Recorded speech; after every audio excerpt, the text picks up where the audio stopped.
விசையாக உங்களை அன்புடன் வாழ்த்துகின்றேன். இந்த விசுவாச பயணத்தை குறித்து நாம் இந்த நாளிலே தொடங்க இருக்கின்றோம்.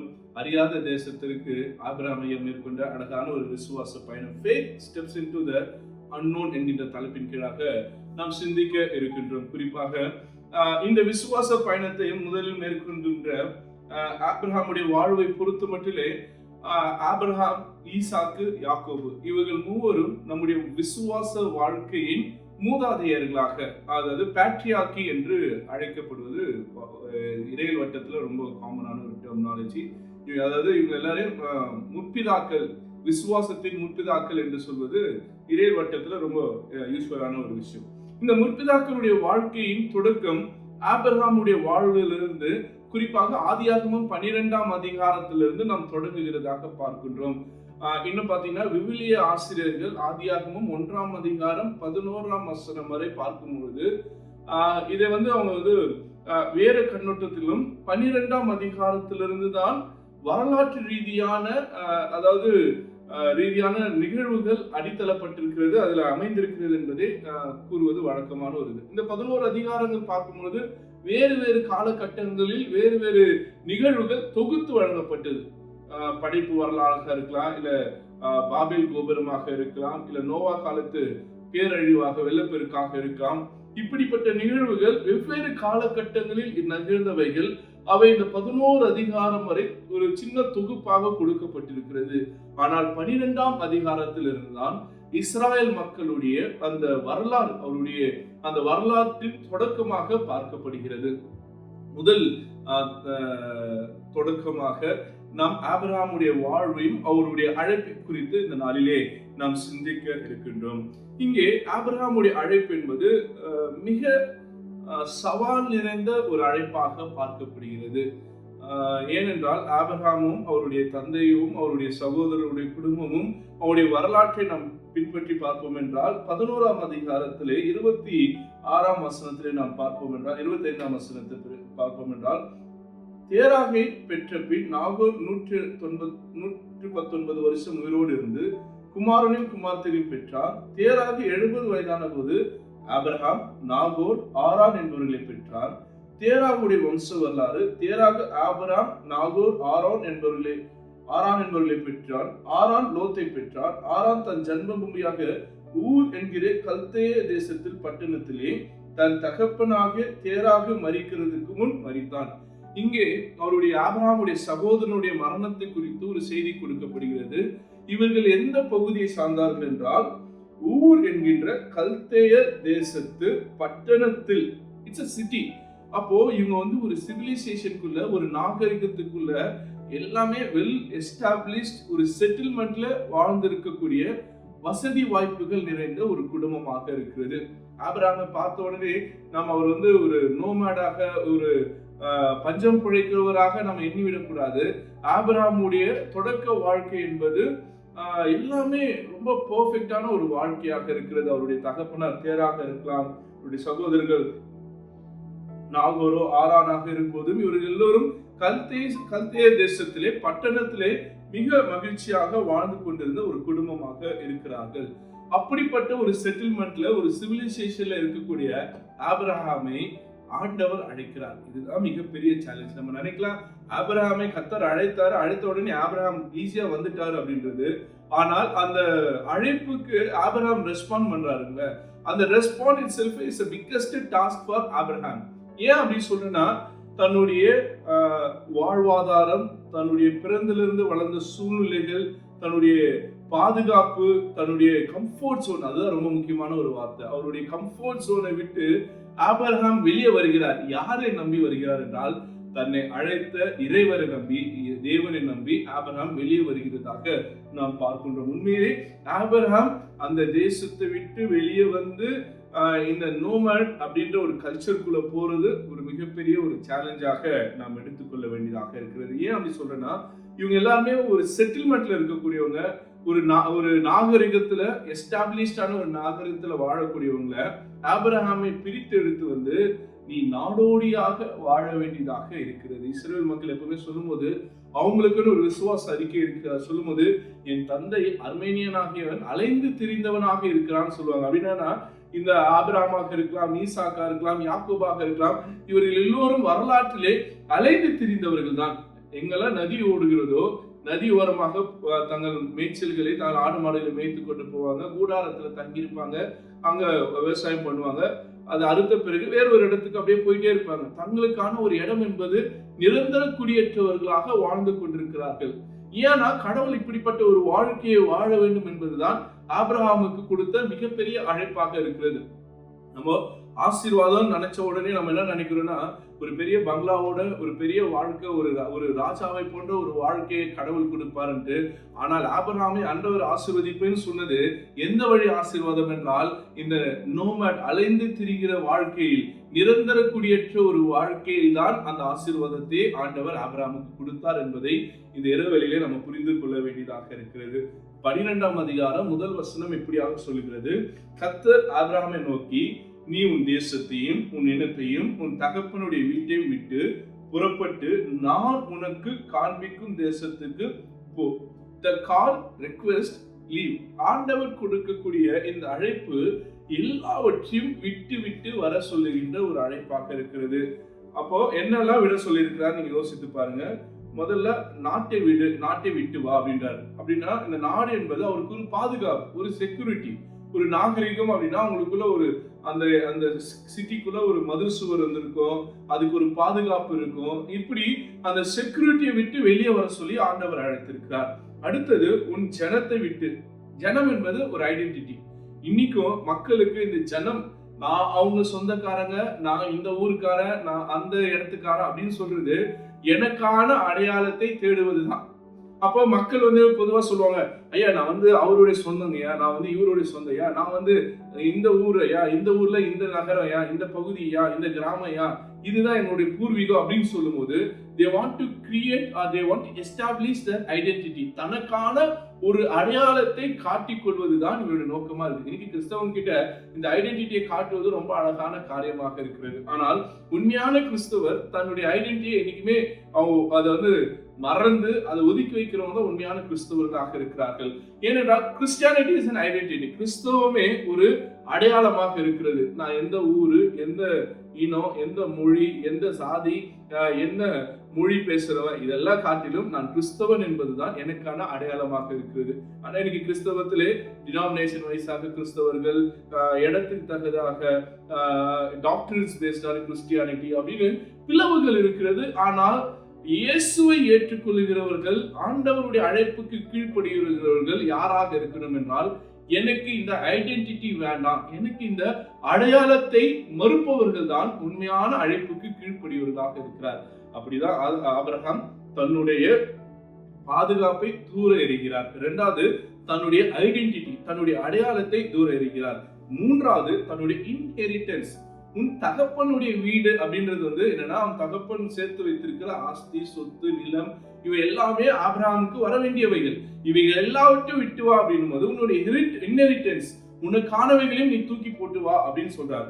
அப்போ இன்னைக்கு விசுவாச அழைப்பு, the call to be faithful, ஆண்டவருடைய விசுவாசிகளாக, ஆண்டவருடைய பிள்ளைகளாக நாம் வாழ அழைக்கப்படுகிறோம் என்றால், இந்த அழைப்புக்கு ஒரு கிரியம் இருக்கு, ஒரு கிரயம் இருக்கிறது, ஒரு காஸ்ட் இருக்கு. அந்த கிரயம் என்னவென்றால், நாம் சிலவற்றை இழக்க வேண்டியதாக இருக்கிறது. அந்த இழப்பு என்னவென்றால், முதல்ல நம்முடைய கம்ஃபர்ட் ஜோன்ல இருந்து வெளியே வர வேண்டியதாக இருக்கிறது. இரண்டாவது நம்மளுடைய இடத்திலிருந்து வெளியே வர வேண்டியதாக இருக்கிறது. மூன்றாவது நம்முடைய ஐடென்டிட்டியிலிருந்து வெளியே வர வேண்டியதாக இருக்கிறது. நம்ம இழுத்து வைத்திருக்கிற உலகத்தின் அந்த சொத்துக்கள், உலகத்தின் இன்ஹெரிட்டன்ஸ்ல இருந்து நாம் வெளியே வர வேண்டியதாக இருக்கிறது. அதுதான் இந்த அழைப்பின் அடித்தளமாக இருக்கிறது. அப்போ கடவுளின் அழைப்பை பெற்றவர்கள் இது எல்லாவற்றையும் தூக்கி போட்டு கடவுளுக்காக வருகிறவர்கள் தான் உண்மையாக அழைப்புக்கு ஏற்ப வாழ்கிறவர்களாக இருக்கிறார்கள். அந்த வகையிலே ஆபிரகாம் கடவுள் அழைத்த போது இவை எல்லாவற்றையும் அவர் தூர எறிந்துவிட்டு கடவுளுடைய அழைப்புக்கு ஏற்ப போகிறார். ப்ராமிஸ் பிஃபோர் ப்ரூஃப், இதுதான் நான் சொல்ல வந்த இரண்டாவது குறிப்பு. என்னவென்றால், எந்த ஒரு ப்ரூஃப் இல்லை. இது ஆண்டவர் அழைக்கிறாரு, தேவன் அழைக்கிறார், தேவன் அழைச்சது பிறகு ஆபிரகாம் போறாரு. இப்ப அங்க போகும்போது அவருக்கு ஏதாவது ப்ரூஃப் இருக்கான்னு கேட்டீங்கன்னா எதுவுமே இல்லை. ஆண்டவர் நீ வா உன்னை பெரிய ஜாதி ஆக்குவேன்னாரு. அது ஆக்கலாம், ஆக்காம போலாம். எப்படி ஆக்குவார்? இதுக்கு ஏதாவது அடையாளம் இருக்குதா? இப்போ கிதியோன் பாத்தீங்கன்னா அடையாளம் கேட்கிறாரு, எனக்கு இது வேணும் அது வேணும், ரெண்டு அடையாளத்தை கேட்கிறார். ஆனால் ஆபிரகாமுக்கு அது அடையாளங்கள் என்பது எதுவுமே கிடையாது. நம்பிக்கை, அந்த விசுவாசம், அந்த அழைப்பின் மீதான அந்த வாக்குத்தத்தத்தின் மீதான ஒரு நம்பிக்கையோடு ஆபிரகாம் தன் பயணத்தை தொடங்குகிறார். தொடங்கும் போது 7 வாக்குத்தத்தங்களை ஆண்டவர் கொடுக்கிறார். The 7 promises which Abraham received. Abraham பெற்றுக்கொள்கின்ற 7 வாக்குறுதிகள், வாக்குத்தத்தங்கள் என்னவென்றால், I will make you a great nation. நான் பெரிய நாட்டாக, பெரிய தேசமாக மாற்றுவேன். இரண்டாவது, நான் உன்னை ஆசீர்வதிப்பேன். I will bless you. மூன்றாவது, I will make your name great. நாலாவது, you will be blessing. நீ ஆசீர்வாதமாக இருப்பாய்.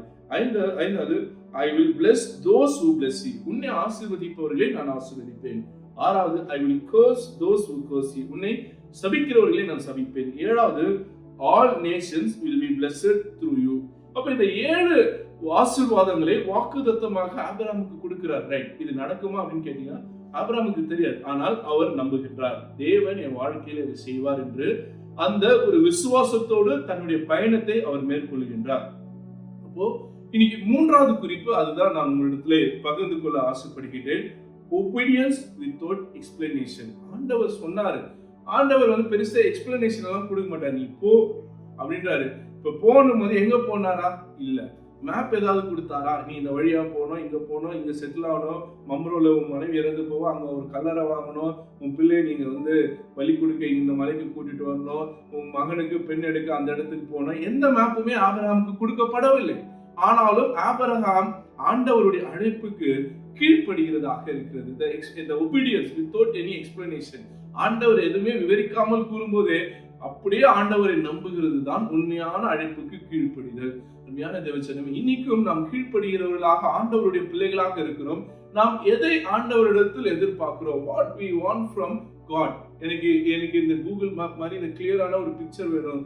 என் வாழ்க்கையில நீங்க எப்படி ஆசீர்வதிக்க போறீங்க, எனக்கு ஒரு ப்ளூ பிரிண்ட் கொடுத்தாதான் நான் உங்களை நம்புவேன்னா, ஆண்டவன் நீ என்னை நம்பவே வேண்டாம் தான் சொல்லுவார். அப்போ நம்பிக்கை என்பது என்னவென்றால், எந்த ஒரு எக்ஸ்பிளனேஷனோ, எந்த ஒரு பெருசான ஒரு எதிர்பார்ப்பும் இல்லாமல் ஆண்டவரை நம்புவது, ஆண்டவர் அந்த பிளைண்ட் ஃபெய்த் அப்படின்னு சொல்லுவாங்க பாருங்க, அதுதான் ரொம்ப முக்கியமானதாக இருக்கிறது. அங்கே எந்த ஒரு ஆர்கியூமெண்ட்டும் ஆபிரகாம் ஆண்டவரிடத்தை பண்ணல, எந்த ஒரு நெகோசியேஷனும் வைக்கல, எந்த ஒரு டைம் லைனும் செட் பண்ணல. நிறைய நேரத்துல நம்ம ஜெபம் பண்ணும்போது, ஆண்டவரே இந்த மாசத்துக்குள்ள எனக்கு இதை செய்யணும், இந்த வருஷத்துக்குள்ள எனக்கு செய்யணும், வர 12ஆம் தேதிக்குள்ள எனக்கு இதை செய்யணும், இப்படின்னு ஒரு டைம் லைன் ஃப்ரேம் பண்ணி ஃபிக்ஸ் பண்ணுவோம் பாருங்க.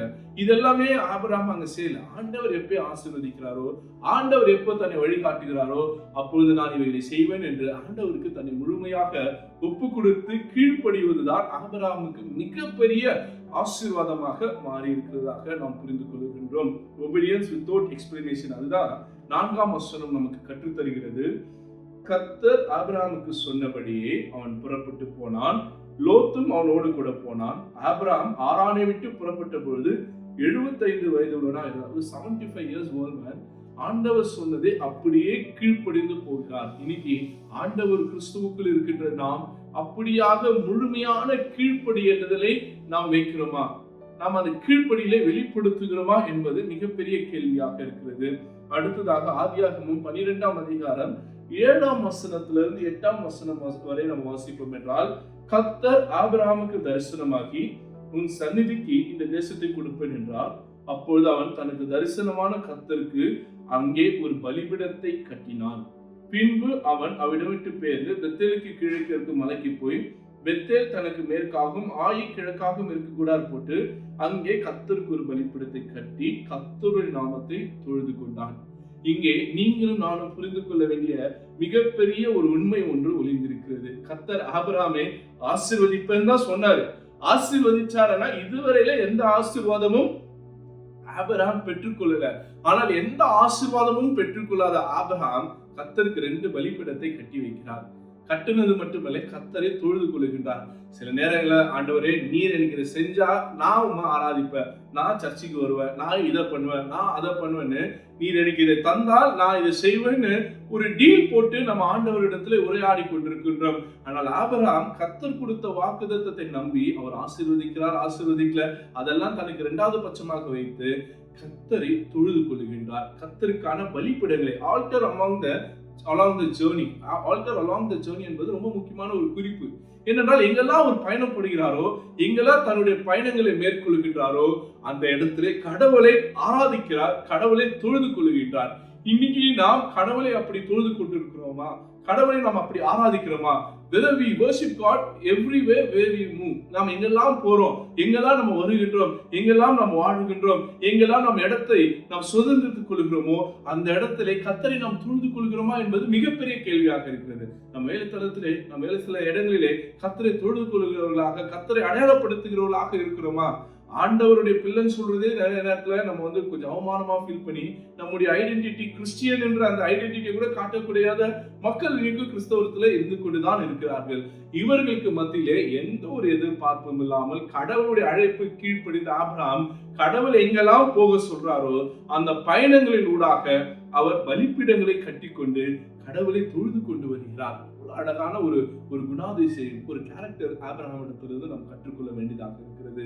நாம் எங்கே சென்றாலும், எங்கே வந்தாலும், எங்கே போனாலும், எங்கே வாழ்ந்தாலும் கர்த்தரை தொழுது கொள்கின்ற ஜனமாக நாம் இருக்க ஆண்டவர் நம்மை அழைக்கிறார்.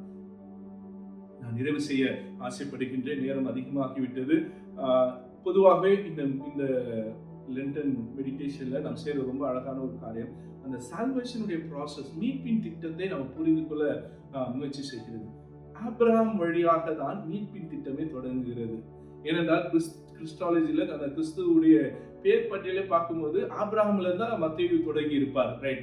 அப்போ இந்த விசுவாச வாழ்க்கையின் அந்த மீட்பின் திட்டம் ஆபிரகாம்ல இருந்து தொடங்கி விட்டது. அதனால்தான் ஒரு குறிப்பிட்ட தேசத்துல ஒரு செட்டில்மெண்ட்ல இருந்த ஒருவரை மீட்படைய செய்வதற்காக, மீட்பின் திட்டத்தை வெளிக்காட்டுவதற்கு தான் ஆபிரகாமை ஆண்டவர் அழைத்து வந்து ஒரு மாடல் சிவிலைஸ்டு சொசைட்டியாக, ஒரு மாடர்ன் கவுண்டர் கல்ச்சராக, அதாவது இவங்க எல்லாமே பாவத்துக்குள்ளான ஒரு மக்களாய் வாழ்ந்து கொண்டிருக்கிறாங்க.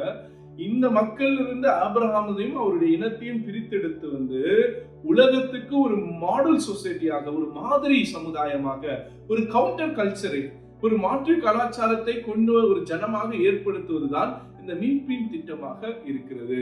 எப்படி ஆபிரகாமுடைய அழைப்பு பார்த்தீங்கன்னா எல்லாவற்றையும் விட்டு வாழ்றார். கிறிஸ்துவும் தன்னுடைய மேன்மையை விட்டு இறங்கி வந்தார் என்று பிலிப்பியர்ல நம்ம வாசிக்கிறோம் 2ஆம் அதிகாரத்திலே. அதே போல ஆபிரகாம் விசுவாசத்தில் நடக்கின்றார். அதே போல இயேசு கிறிஸ்து தம் வாழ்விலே அந்த பெர்ஃபெக்ட்டா அந்த எந்த குறையில்லாதபடிக்கு ஒரு வாழ்வை, விசுவாசத்தின் வாழ்வை நமக்கு வாழ்ந்து காட்டுகிறார். ஆபிரகாம் தேசங்களுக்கு ஆசீர்வாதமாக கர்த்தர் அழைக்கிறார். இயேசு ஆண்டவர் உலக மக்களின் இரட்சகராக அழைத்திருக்கிறார். அடுத்ததாக ஆபிரகாம் போன இடத்திலெல்லாம் தேவனுக்கு பலிபீடங்களை கட்டினார். இயேசு ஆண்டவர் தம்மையே நமக்காக பலியாகி கொடுத்திருக்கிறார். அப்ப அந்த மீட்பின் திட்டத்தில் நாம் புரிந்து கொள்கின்றோம், ஆபிரகாம் வழியாக இந்த மீட்பின் திட்டம் தொடங்கி இருக்கிறது, இயேசு வழியாக இந்த மீட்பின் திட்டம் நிறைவேறி இருக்கிறது. இந்த ஒரு புரிதலோடு நாம் இந்த நாளுடைய தியானத்தை முடிப்போம். அதுக்கு முன்னாடி ஒரு சின்ன ஒரு கதையை சொல்லி நான் முடிக்க ஆசைப்படுகிறேன். ஒரு சின்ன பிள்ளை ஒரு கடல்ல நீந்தி விளையாடிட்டு கொண்டிருந்தான். திடீர்னு எதிர்பாராத வகையில அவனுக்கு மூச்சு திணறல் ஏற்பட்டு முழுக ஆரம்பிக்கிறான். கை காலெல்லாம் பயங்கரமா அசைத்து எப்படியாவது தப்பித்து விட வேண்டும் என்பதற்காக அவன் அங்கே போராடி கொண்டிருக்கிறான். அப்ப அங்கிருந்து ஒரு லைஃப் கார்டு ஓடி போய் அந்த பையனை காப்பாத்தலான்னு முயற்சி பண்ணும்போது சற்று நேரம் நிக்கிறார். அவன் கிட்ட போயிட்டு உடனே போய் அவனை பிடிக்கல. அப்புறமா அவன் கொஞ்சம் அமைதியான பிறகு அவனை பிடிச்சி இழுத்துட்டு வந்து கரையில போடுறாரு. இப்ப இதை பார்த்த மக்கள் எல்லாம் அந்த லைஃப் கார்டு கிட்ட போய் கேட்கறாங்க, என்ன நீங்க போன உடனே அவனை காப்பாத்துல, அவனை ஒரு 2 நிமிஷம் அப்படியே விட்டுட்டீங்க, நாங்க பயந்துட்டோம் அப்படின்னு போது அப்ப சொன்னாரு, அவன் பதட்டத்துல கை காலில் அடித்து கொண்டு அவன் அசைத்துட்டு இருக்கிறான். இப்ப நான் போய் காப்பாத்தலான்னு போனேன்னா அவன் என்னையும் பிடிச்சி உள்ள இழுத்துருவான். அதனாலதான் அவன் தன்னுடைய பலத்தை எப்போ நிறுத்தி அவன் அமைதியாரானோ அப்ப அவனை காப்பாத்தலான்னு நான் முயற்சி செய்தேன். பல நேரங்கள்ல நாமும் அப்படிதான், நம்முடைய முயற்சிகள் எல்லாம் பண்ணிடும், அதுல ஒரு வழியே நமக்கு கிடைக்காது. என்னைக்கு எல்லாமே முடிஞ்சிருச்சு நம்ம நிற்போமோ அப்ப ஆண்டவர் வழியை காட்ட ஆரம்பிப்பார். ஆபிரகாமுடைய வாழ்க்கையில் அப்படிதான், ஆண்டவர் அழகான ஒரு வழியை ஆபிரகாமுடைய வாழ்வை காட்டுகிறார்.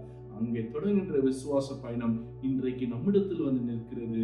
இதே பயணத்தில் பயணிக்க ஆண்டவர் நம்மை அழைக்கிறார். கர்த்தர் தாமே இந்த திருவார்த்தைகளை நமக்கு ஆசீர்வதித்து தருவாராக.